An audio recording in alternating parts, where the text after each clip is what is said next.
भूतिया ब्रिज। मीना अपने परिवार के साथ जारूडीह नाम के छोटे से गांव में रहती थी। गांव में 12वीं तक ही पढ़ाई की सुविधा होने के कारण मीना बड़ी उदास थी। शाम को खेत से लौटकर श्यामल मीना से कहता है, मेरी लाडो रानी को क्या हुआ? इतनी उदास क्यों है? मेरे रिजल्ट आ गए हैं बाबा, 80% नंबर आए हैं मेरे।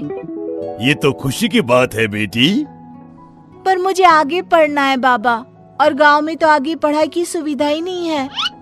हट पगली, इतनी सी बात से उदास होती है? मैंने इसका उपाय पहले से ही सोच रखा था। मेरी मीना शहर जाएगी और वहाँ अपनी पढ़ाई पूरी करेगी। मीना और श्यामल उसी शाम गांव के पास के बस अड्डे पर जाते हैं। धीरे धीरे शाम अपना आंचल बिछा रही थी। जरा सी रोशनी में शाम टिकट काउंटर पर टिकट लेने जाता है। भाई, शहर जाने का एक टिकट तो देना। आपको शहर जाना है? अरे नहीं नहीं नहीं भाई, मुझे नहीं, मेरी बेटी को। देखिए भैया, मैं तो आपको शहर न जाने का ही सुझाव दूंगा, वो भी जब आपकी बेटी अकेली जा रही है। वो देखिए, बस पूरी तरह खाली है, 2-4 लोग ही मुश्किल से शहर जा रहे हैं। अरे भाई, पर ऐसा क्यों? शहर जाने वाला रास्ता बुरी तरह से खराब हो चुका है और इसीलिए आज बस पुरानी ब्रिज से जाएगी। हाँ हाँ भाई, तो उससे क्या? आपको नहीं पता? अरे भाई, वो ब्रिज भूतिया है। आप ये क्या बातें कर रहे हैं अंकल? ऐसा कुछ नहीं होता। बिना कुछ सोचे समझे टिकट लेकर मीना बस में चढ़ जाती है। धीरे धीरे बस शुरू होती है, पर अचानक ही मौसम खराब होने लग जाता है। हे भगवान, सफर शुरू भी नहीं हुआ कि आत्माएं अपना असर दिखाने लगी। बस पुराना ब्रिज पार करवा देना, हे भगवान। खराब मौसम और धुंध के बीच ड्राइवर जैसे तैसे बस को ब्रिज तक ले जाता है। ब्रिज पर पहुंचते ही बस रुक जाती है। लो लो लो लो लो लो, आ गए वो। अब सब बनेंगे, सबके सब बनेंगे। अरे तुझे मैंने बोला था ना चुप रहने को, ऐसे तो बाकी सभी को डरा देगा तू। चुप हो जा। तभी सभी को बच्चों के हंसने की आवाजें आती हैं। माँ देखो ना, शिकार, भूख लगी है। माँ वो देखो।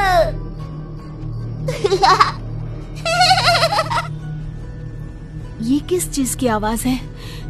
ये बच्चे कहाँ से बोल रहे हैं? वो आ गई, वो आ गई। पारो अपने बच्चों के साथ आ गई। मैंने कहा था ना, पर कोई मेरी बात सुनता कहा था मैंने।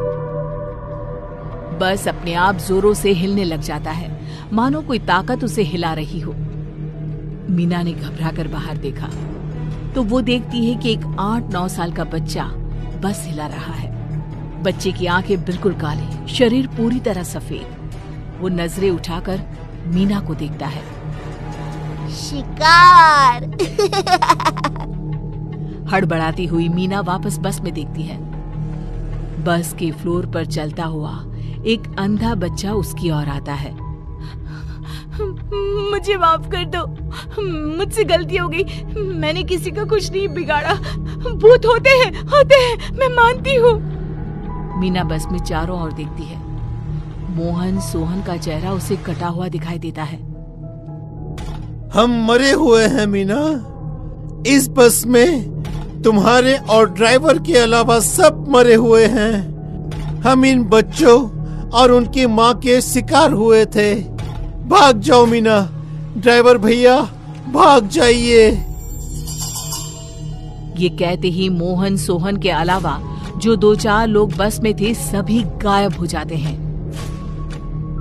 चलो बेटी यहाँ से भागते हैं। मैं तो काम को लेकर मजबूर था, पर तुझे क्यों आना था इस बस में? ये लोग कौन हैं और हमें क्यों मारना चाहते हैं भैया? बेटी, ये ब्रिज भूतिया है। यहाँ एक औरत और उसकी 2 बच्चों की आत्मा भटकती है। उसका एक बच्चा तो अजन्मा ही है। बहुत बुरी आत्माएं होती हैं बेटा, बहुत बुरी। पर कोई तो कारण होगा, वो लोगों को परेशान क्यों करती है? ऐसे ही तो वो लोगों को नहीं सताएगी। ऐसी आत्माओं के लिए कोई जगह नहीं होती, जहन्नुम में भी इनके लिए जगह नहीं होती। ड्राइवर मीना का हाथ पकड़कर बस से उतरता है और भागना शुरू करता है। भागो भागो बेटी, भागो यहाँ से। तभी उन दोनों के सामने पारो खड़ी हो जाती है। उसका चेहरा ऐसा कि देखकर मन से सारी खुशी छिन्न भिन्न हो जाए। काले अंधेरे में भी उसका सफेद चेहरा साफ देखा जा सकता था।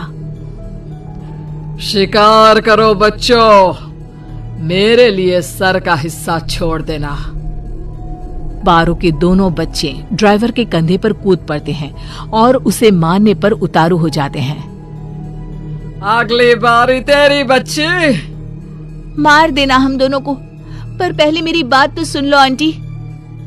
आपकी ये हालत किसने की? मैं आपकी मदद करना चाहती हूँ पारो आंटी। आप क्यों भटक रही हैं? आपके बच्चों की ये हालत किसने की? भले मैं आज मर जाऊं, पर ये जान कर रहूंगी कि एक माँ इतनी बुरी क्यों बन गई। जहां ये ब्रिज है वहीं मेरा घर हुआ करता था। एक कॉन्ट्रैक्टर ने धोखे से मेरे घर के कागजात पर मेरे पति के सिग्नेचर ले लिए और हमारा घर गिराकर ब्रिज बना दिया। कुछ दिनों में मेरे पति की भी मौत हो गई। घर के साथ साथ घर चलाने वाला भी चला गया। गर्भवती हालत में मैं ब्रिज के किनारे ही अपने बड़े बेटे के साथ रहने लगी। फिर एक दिन एक गाड़ी की चपेट में आकर मेरी मौत हो गई। उसके बाद से मैंने कभी किसी गाड़ी को यहां से जाने नहीं दिया। अब होगा इंसाफ उस कॉन्ट्रैक्टर का। उसे जेल और आपकी आत्मा को शांति। बहुत हुआ इस मौत का खेल।